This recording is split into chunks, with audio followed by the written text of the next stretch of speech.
Hello दोस्तों, welcome to the next lesson of HTML series. और आज की वीडियो में हम देखेंगे text formatting tags in HTML। HTML के अंदर हमें कुछ टेक्स्ट की फॉर्मेटिंग टैग्स मिलते हैं जिसके ज़रिए से हम अपने टेक्स्ट को फॉर्मेट कर सकते हैं without the use of CSS। Text formatting tags करते क्या हैं कि वो आपके टेक्स्ट को ब्राउज़र को इंस्ट्रक्ट करते हैं कि आपके टेक्स्ट को किस तरीके से ब्राउज़र में शो करवाना है। यानी कि आप बोल्ड दिखा सकते हैं, आप इटैलिक दिखा सकते हैं, आप अंडरलाइन दिखा सकते हैं, आप स्ट्राइक देखा होगा आपने, प्राइस के ऊपर लिखा हुआ है।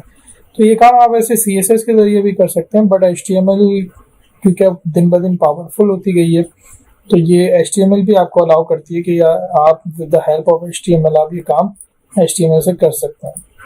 तो चलें देखते हैं किस तरीके से करते हैं।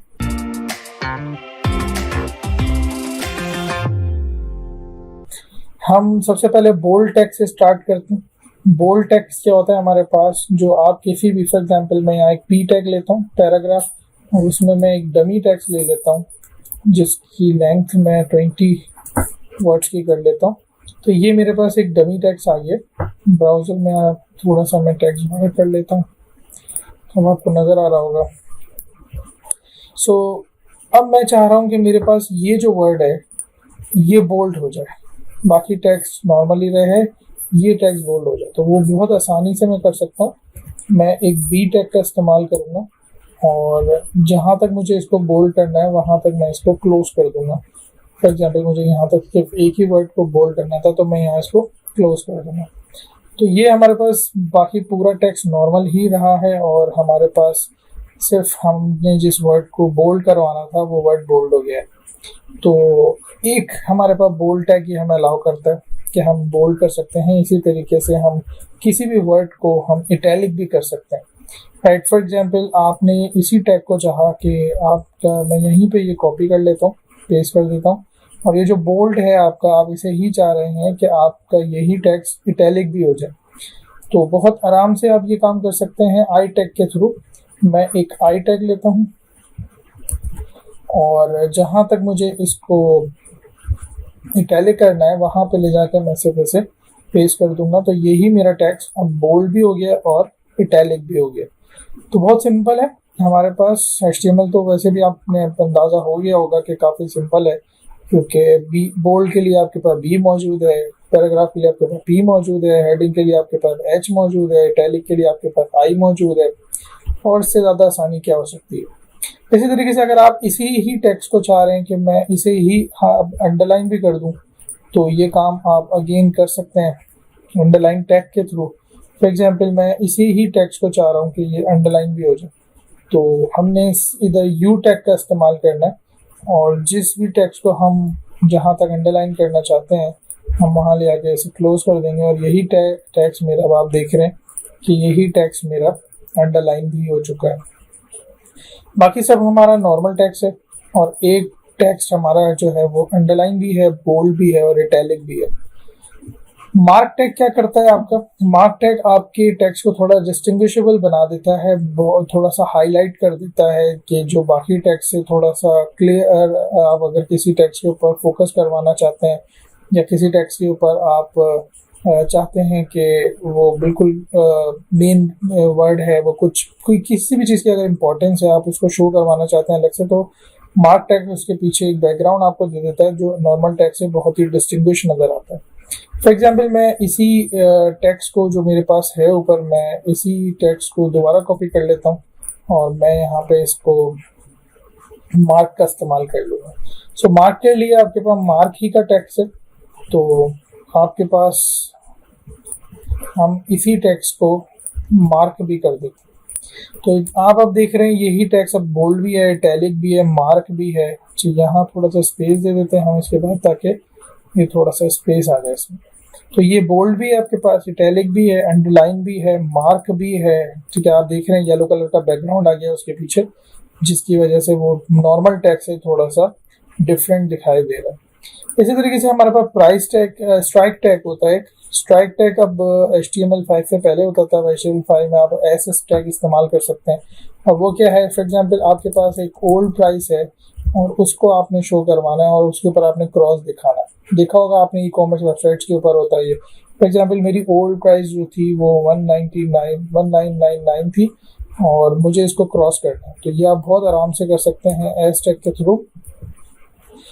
और मैं एस टैग के दरमियान ओपनिंग और क्लोजिंग के दरमियान में मैं इसे लिखूंगा तो ये आपको हॉरिजॉन्टल स्ट्राइक नज़र आ जाएगा, यानी कि क्रॉस नज़र आ जाएगा हॉरिजॉन्टली प्राइस के ऊपर। इसी तरीके से आप यहाँ पे फिर न्यू प्राइस शो करवा सकते हैं और वो है आपकी फॉर एग्जाम्पल 999, तो ये आपके पास आ गई। तो हम इसमें एक लाइन ब्रेक ले लेते हैं ताकि आपको ये अलग रो में नज़र आ जाए। तो ये हमारे पास ये न्यू प्राइस हो गई है और ये अब आप किसके ऊपर अब बोल्ड भी कर सकते हैं, आप चाहें तो यहाँ पे इसको बोल्ड कर दें तो ये थोड़ा सा और अच्छा आपको लगेगा।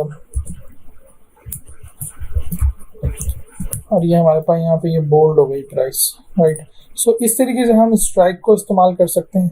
Mono space tag basically mono space font है हमारे पास, गूगल पे जाके आप उसको देख सकते हैं, वो आपके पास अप्लाई कर देता है। कोई ऐसा टेक्स्ट है आपके पास जिसको आप बहुत ही जैसे कोड आप लिख रहे हैं, जैसे कि आप उसको प्रिंटर का जो आपका टेक्स्ट होता है आप उसमें दिखाना चाहते हैं, तो वो आप उसमें मोनो स्पेस टैग जो है वो यहाँ पे आप इस्तेमाल कर सकते हैं। कोड टैग है बेसिकली, और HTML5 को कोड टैग और प्री टैग इस्तेमाल करने की इजाज़त देता है। तो ये दोनों हैं आपके पास। For example this is printer text. Printer का जो आपने देखा होगा वो थोड़ा सा डिफरेंट होता है। प्रिंटर वो जो पहले इंकजेट होते थे, अब तो वो नॉर्मल हमारे कंप्यूटर जैसा ही होता है। तो फॉर एग्जांपल आपके पास ये आ गया अब मोनो स्पेस टेक्स्ट। हम इसको अगेन यहाँ पे BR ले लेते हैं ताकि ये आपको न्यू लाइन में नज़र आ जाए, राइट। तो आप 2 BR ले सकते हैं ताकि आपके पास अगेन स्पेस हो जाए और ये थोड़ा सा क्लियर आ जाए आपके पास। तो ये आपके पास, सॉरी मैंने इसका P टैग नहीं लिया, और P टैग के दरमियान में हम इसको ले लेते हैं, तो इसके बाद आपको BR की ज़रूरत नहीं पड़ेगी, right. So this is printer tag. ये प्रिंटर टैग से आपका, या फिर टाइपराइटर आप कह सकते हैं, या फिर आप कोड लिख रहे हैं, आपके पास कोडेड टेक्स्ट, ठीक है, कोड लिख रहे हैं आप कोई, तो वो थोड़ा सा डिफरेंट होता है हमारे पास टेक्स्ट। तो ये आपने अगर फॉर एग्जांपल आपने यही आप अगर इसके अंदर कोड में लिख दें, आप कोड का टैग इस्तेमाल कर दें और कोड में लिख दें और यहाँ ले जाकर आप इसे क्लोज कर दें, तो ये जो है आपके पास ये थोड़ा सा अलग हो जाएगा और थोड़ा सा डिफरेंट आपको दिखाई देगा। आप कोड की जगह प्री भी इस्तेमाल कर सकते हैं यहाँ पे, तो एक ही चीज़ है और दोनों में कोई ख़ास डिफरेंस नहीं होगा, राइट। तो इसी तरीके से सब स्क्रिप्ट और सुपर स्क्रिप्ट आपको मैथमेटिकल फार्मूलाज लिखने में काम करेगा, मदद करेगा, और भी कई जगह आप इसका इस्तेमाल कर सकते हैं। सब स्क्रिप्ट बेसिकली नीचे जो आप लिखा, कभी आपने वाटर का फार्मूला लिखा होगा तो आप लिख सकते हैं वाटर फार्मूला, याद होगा ये तो सबको, वाटर फार्मूला इज H2O है। अब मैं यहाँ पे H2O लिख रहा हूँ तो ये तो नॉर्मल ही आ रहा है, जबकि 2 जो है वो उसकी नीचे सब स्क्रिप्ट में मौजूद होता है। तो वो हम किस तरीके से कर सकते हैं, उसके लिए बहुत आराम से आसान है। आपके पास SUB का टैग लें आप और 2 को SUB के अंदर लिख लें आप, तो अब आप देखेंगे कि ये फॉर्मूले की शक्ल इख्तियार करेगी। इसी तरीके से आपके पास आप पावर लिखना चाहते हैं मैथ्स में, कोई 2 की पावर 2, तो आप लिखना चाहते हैं 2 की पावर 2, और मैं यहाँ लिखूंगा तो ये 22 बन जाएगा, राइट। तो अब हम क्या कर सकते हैं, हम एक काम कर सकते हैं, हम SUP का इस्तेमाल कर सकते हैं, सुपर स्क्रिप्ट, ठीक है। तो सुपर स्क्रिप्ट क्या करेगा आपके पास कि ये आपकी जो 2 की पावर 2 है ये ऊपर आपके पास शो करवा देगा और इस तरीके से ये आपके पास शो हो जाएगी, राइट। अब किस तरीके से शो होगी मैं यहाँ पे आपको थोड़ा सा डिफर करके दिखा देता हूँ। फॉर एग्जांपल आप लिखना चाह रहे थे, इसको दोबारा से लिख लेते हैं, आप लिखना चाह रहे थे 2 की पावर 2। अब जब आप 2 की पावर 2 लिखना चाह रहे हैं तो ये 22 बन रहा है, तो इसको आप SUP के टैग के अंदर लिख दें जिसको आप सुपर स्क्रिप्ट बनाना चाह रहे हैं, सॉरी।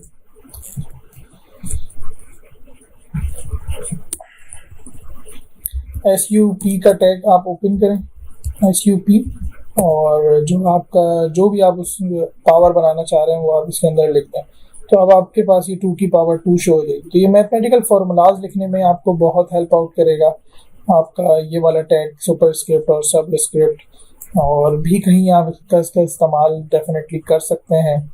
और ये हो गए हमारे मोस्टली यूज होने वाले फॉर्मेटेड टैग्स। राइट। और इसके अलावा हमारे पास और भी थोड़े से हैं, उन्हें भी डिस्कस कर लेते हैं।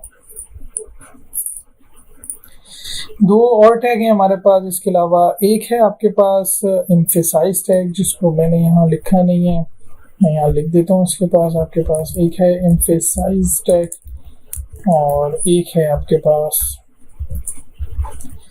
हमारे पास है एक और टैग जिसका नाम है हमारे पास स्ट्रॉन्ग टैग।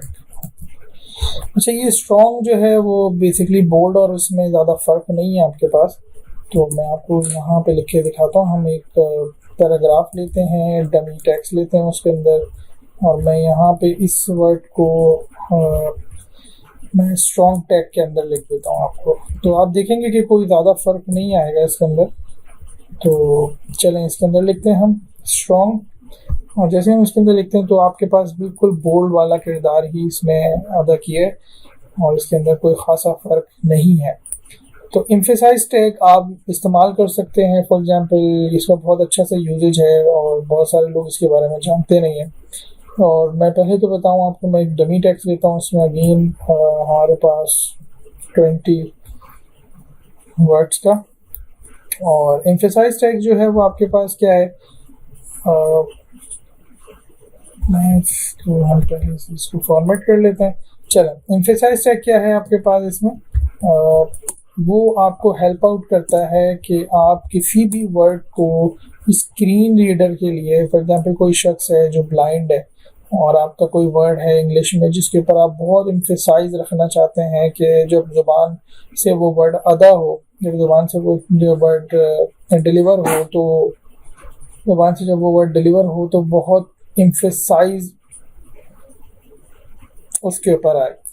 बहुत जैसे कोई वर्ड होता है जिसको आप प्रेशर देकर बोलते हैं कि दिस इज, तो वो एम्फेसाइज जो होता है आपके पास, इसके ऊपर जो एम्फेसाइज आया, तो आप उसके लिए ईएम का टैग यूज़ कर सकते हैं उन ब्लाइंड लोगों के लिए जो स्क्रीन रीडिंग करते हैं या जो पढ़ नहीं सकते और सुन के आपके टेक्स्ट को समझ रहे हैं। तो जब भी ब्राउज़र उसको रीड करेगा टेक्स्ट को ब्लाइंड पर्सन के लिए, तो ईएम वाले जो वर्ड होगा जिसको आपने ईएम के अंदर इस्तेमाल किया है वो उसको खासी एम्फेसाइज देगा, मतलब काफ़ी जोर दे के उसको अदा करेगा। सो बहुत सिंपल है। फॉर एग्जांपल मेरे पास ये वर्ड है, मैं इसको ईएम के अंदर लिख सकता हूँ। ईएम का एक टैग मैं इस्तेमाल करूँगा और इस वर्ड को मैं ईएम क्लोज में यहाँ पे पुट कर देता हूँ। तो ये जो आपका टैक्स होगा, ये एम्फेसाइज जो आपका होगा, ये देख रहे हैं आप, ये इटैलिक में चला जाता है। तो आई टैग और इटैलिक में सिर्फ इतना सा फ़र्क है, होते तो दोनों ही इटैलिक हैं, बट ईएम वाला जो टैग है स्क्रीन रीडिंग के अंदर वो आपके पास एम्फेसाइज में डिलीवर होगा। I hope you got my point, कि आपको समझ आ गया होगा। एंड आपको अगर वीडियो अच्छी लगी तो इसे लाइक करें, शेयर करें, मेरे चैनल को सब्सक्राइब कर लें। Thank you so much, see you in the next lesson, good bye.